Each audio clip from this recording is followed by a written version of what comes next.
Тэгэхээр хамгийн ихний хэсэг clipboard хэсгийн cut гэдэг командыг үзье те. Тэгэхээр cut гэдэг команд маань болохоор аливаа мэдээллийг за нүдэн дотор байгаа мэдээллийг өөр нүд рүү зөөх, эсвэл аль нэг талбарт байгаа мэдээллийг өөр талбар руу зөөх гэдэг ч юм уу те. Ийм зөөх команд аа. За жишээ харуулъя гэх юм бол G6 гэдэг нүдэн дотор байгаа мэдээллийг хэдүүлээ cut-лаад авчи.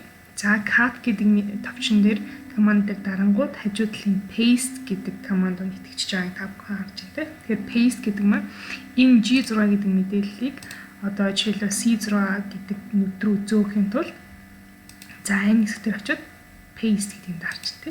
Тэгэхээр G6 дээр байсан мэдээлэл маань C6 гэдэг нүд рүү зөөгдөөд очиж байна гэсэн үг. За түүний дараа нь болохоор copy гэдэг команд байгаа. За cut гэдэг командтай харьцуулахад copy гэдэг маань G6 гэдэг нүдэн дотор байгаа мэдээллийг хадгалангуудаа тэр мэдээллийг дахиад C6 гэдэг нүд рүү давхар зөөж байгаа гэсэн үг. За хэдүүлээ тэгвэл энэ зааварчилгаа гэдэг нүдэнд үгийг өөр газар руу одоо хуулж тавья. За тэгэх юм бол мэдээллийг төвчүүллээ. Copy гэдэг командыг дарлаа. Хажуу талынх нь бас paste гэдэг команд давхар бичиж байгааг та бүхэн харж байна. За D6 гэдэг нүдээ төвчүүлээд өөрөөр хэлбэл энэ нүдэн дээр бид нар байрлуулах гэж юм гэсэн үг тийм. За paste дээрээ дарах юм бол за зааварчилгаа гэдэг текст мэдээлэл маань H6 дээрээ ч гэсэн D6 дээрээ ч гэсэн хойлонд нь хамтд нь орж ирж байна гэсэн үг.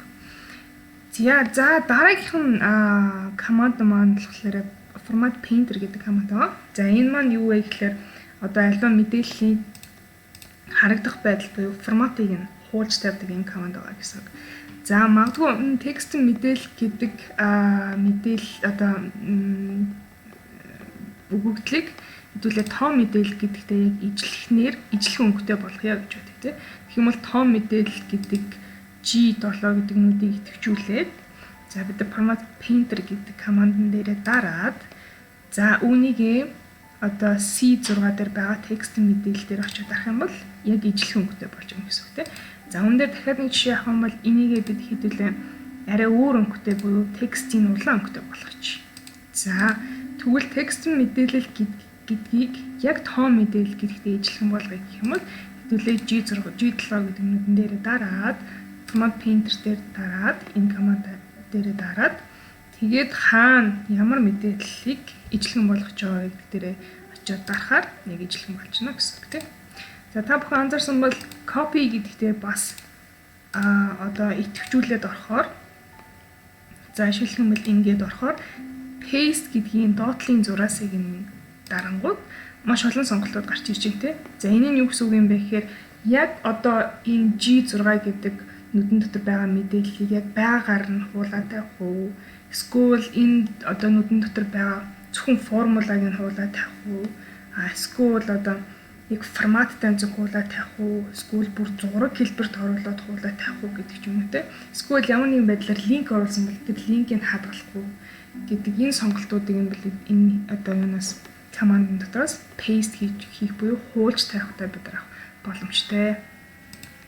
За ингээд clipboard гэдэг хэсэг маань ерөнхийдөө ийм 1 2 3 4 ширхэг энэ командаас бүрддэг. За энэ 4 командыг илүү дэлгэрэнгүй харъя гэх юм бол энэ хажуу талд нь доошоо харсан зургаас байгаа. За энэ дээр дараад орохоор илүү олон мэдээллүүдийг харах боломжтой болтгоо гэсэн үг.